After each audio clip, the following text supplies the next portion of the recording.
ধরেন এইখানকার ছাত্র জনতা যাদের সাথে কাঁধে কাঁধ মিলে গণঅভ্যুত্থান করেছে, সামান্য গণভোটের প্রচারণা করার জন্য সামান্য কিছু টাকা বাংলাদেশ ব্যাংক এবং বিভিন্ন জায়গা থেকে পেয়েছিল, সেটাকে কত ফুলিয়ে ফাঁপিয়ে ধরেন মনে করেন টকশোতে এসে কথা বলা হলো।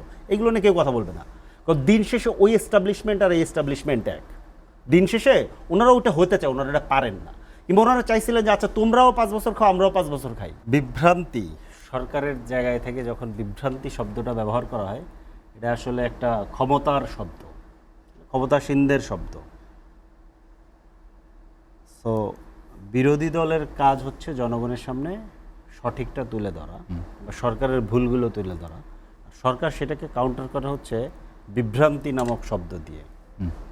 কিন্তু আমরা তো বারবার করে বলছি যে জুলাই সনদে আপনি সাইন করেছেন, যেখানে আপনারা বলেন যে দাড়ি কমা সহ পালন করবেন, সেইখানে সুপ্রিম কোর্ট সচিবালয়ের কথা বলা আছে, আপনাদের ইশতেহারে এটার কথা বলা আছে, আপনাদের বিরাট বড় কি বলে যে মহান রাষ্ট্র প্রকল্প 31 দফা, সেটার মধ্যে এটার কথা বলা আছে।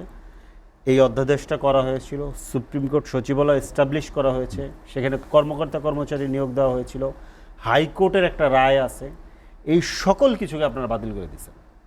বাতিল করে দিয়ে আজকে হাইকোর্টের রায়টা পর্যন্ত আপিল করে স্থগিত করে দিলেন। এরপরেও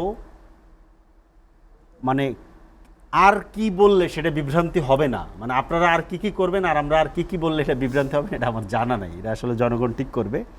কিন্তু যে জায়গাটা বলা দরকার সেটা হচ্ছে একই কথা বারবার বলতে হবে যে আমরা একটা ফ্যাসিবাদী কাঠামোর এক নায়ক কিংবা এক ব্যক্তিকেন্দ্রিক রাষ্ট্র কাঠামোর মধ্যে ছিলাম, যে কারণে একটা ফ্যাসিস্ট হয়ে উঠতে পেরেছে এই রাষ্ট্র ব্যবস্থাটাকে ব্যবহার করে। রাষ্ট্র ব্যবস্থা, রাষ্ট্রের আইনকানুন, রাষ্ট্রের প্রতিষ্ঠান, এইগুলো ব্যবহার ছাড়া পৃথিবীতে কোথাও কখনো ফ্যাসিস্ট গড়ে ওঠেনি। কারণ ফ্যাসিবাদের বয়স, মানে ফ্যাসিস্ট জিনিসটার বয়সই হচ্ছে পৃথিবীতে 70-80 বছর, এর বেশি না, কিংবা 90 বছর। 1930-এর দশকে এটা প্রথম আসে, তো 100 বছর হতে চললো, এর বেশি দিন না। কিন্তু পৃথিবীতে রাষ্ট্র আছে বহু আগে থেকে, বিভিন্ন ফর্মের রাষ্ট্র ছিল।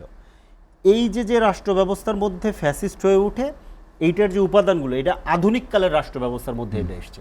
পূর্বের কালের রাষ্ট্র ব্যবস্থার মধ্যে এই ব্যাপারগুলোই ছিল না।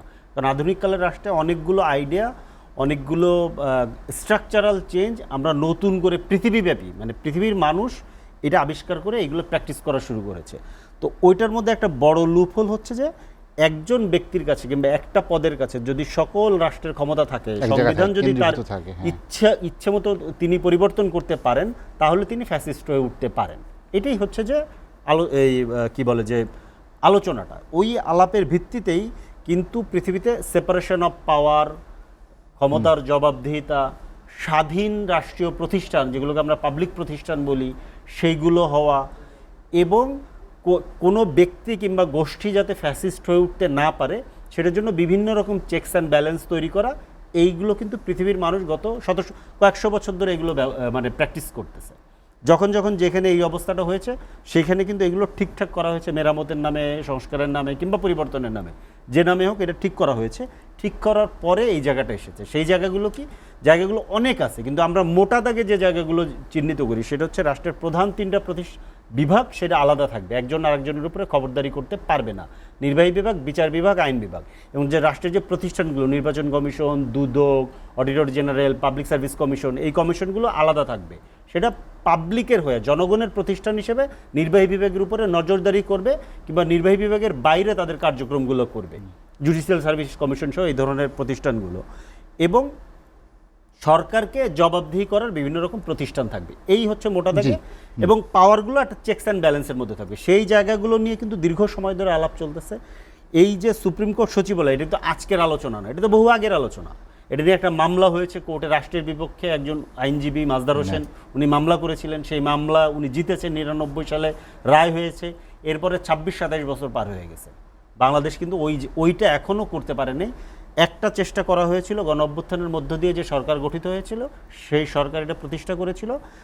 এখন এইটাকে আরও ভালো করা হবে এটা বলে এটাকে বাতিল করা হয়েছে। আরও ভালো মানে কি আমরা আসলে ঠিক জানি না। ধরেন এই সচিবালয়টা কি বলে যে বঙ্গোপসাগরের মাঝখানে একটা বিরাট বড় নতুন করে দ্বীপ তৈরি করে বিরাট সিকিউরিটি কাঠামো তৈরি করে তারপরে কি এটা প্রতিষ্ঠা করা হবে? এটা কি আরও ভালো? না আমি ঠিক জানি না যে কিংবা এই সচিবালয় পরিচালনা করার জন্য কি আসলে লন্ডন থেকে কোনো বিদেশি বিশেষজ্ঞদেরকে উড়িয়ে আনা হবে, কিংবা এই যে খলিলুর রহমানের মতো এই ধরনের কোনো বিদেশি নাগরিক, ওনাদের বক্তব্য, এই ধরনের লোকদেরকে উড়িয়ে এনে তারপরে এই সচিবালয় প্রতিষ্ঠা করা হবে? এটা আমরা ঠিক জানি না। আরও ভালো মানে কি? তার মানে আরও ভালো যখন আপনি বলছেন তখন ইতিমধ্যে যেটা আছে সেটা কম ভালো, তাই তো বিষয়টা? কম ভালোটা আপনি বাতিল করলেন কেন? যদি আপনি ইন্টেনশন সহি থাকে, ইন্টেনশন সহি থাকলে তো কেউ কম ভালোটা বাতিল কেন করলো সরকার? এটি কেন করলো? রেখে পিছনে আপনি আরো ভালো করতে পারেন। আপনাদের একটা সরল জিজ্ঞাসা যে সরকার কেন করলো? আপনারা একসঙ্গে আন্দোলন করেছেন, সংগ্রাম করেছেন, ঐকমত্য কমিশনে আলোচনা হয়েছেন, একমত হয়েছেন, কিন্তু এখন কেন করলো? না, এটা তো ঐকমত্য কমিশন কিংবা জুলাই সনদ নিয়ে স্বরাষ্ট্রমন্ত্রী যে বক্তব্য দিয়েছেন এটা তো উনি পরিষ্কার করেছেন। ওনাদেরকে জোর করে জুলাই সনদে স্বাক্ষর করানো হয়েছে, জোর করে ওনাদেরকে নির্বাচনে নিতে বাধ্য করা হয়েছে, মানে জোর করে এইগুলো করা হয়েছে, নাহলে তো নির্বাচন দিত না, এই জন্য ওনারা বাধ্য হয়েছেন। বিএনপির মতো রাজনৈতিক দল এবং সালাউদ্দিন আহমেদদের মতো নেতারা গণ অভ্যুত্থানের পরে তাদেরকে জোর করা যায়, এটা উনি পার্লামেন্টে দাঁড়িয়ে বলেন। বাংলাদেশের মানুষ বিশ্বাস করতে বাধ্য হয়। কেন? কারণ ভোট তো দিয়ে দিছে বাংলাদেশের মানুষ। ভোট দেওয়ার পরে মানুষের হাতে আর কিচ্ছু থাকে না। 2008 সালে যেমন ভোট দেওয়ার পরে, হাসিনাকে ভোট দেওয়ার পরে মানুষের হাতে তো আর কিছু ছিল না। মানুষের হাতে ছিল কি? মানুষের হাতে ছিল হচ্ছে গিয়ে রাস্তায় নেমে মারি খাওয়া, গুলি খাওয়া, এছাড়া আর মানুষের হাতে কিছু ছিল না। বাংলাদেশের রাষ্ট্র কাঠামোটার মজাটাই হচ্ছে এখানে, যখনই যে এটার মধ্যে চলে যায় তখন এটা তার কাছে সবচেয়ে ভালো লাগে। যখন এটা বাইরে থাকে তখন সে সবচেয়ে বেশি গণতান্ত্রিক চায়। আমি আপনাদের স্পষ্টভাবে বলে দিই, সন্ত্রাসী কার্যক্রম টাইপের যে বক্তব্যগুলো দেয় এগুলো যদি আপনি বাদ দেন, এই বক্তব্যের ফেজ তো একটা সময় শেষ হবে। কারণ আওয়ামী লীগ বুঝবে যে এই বক্তব্য আর হচ্ছে না, তারা তো এখনও ওই জায়গাতেই আছে, মেরে ফেলবো, কেটে ফেলবো, এই করবো, সেই করবো, এটার মধ্যে আছে না।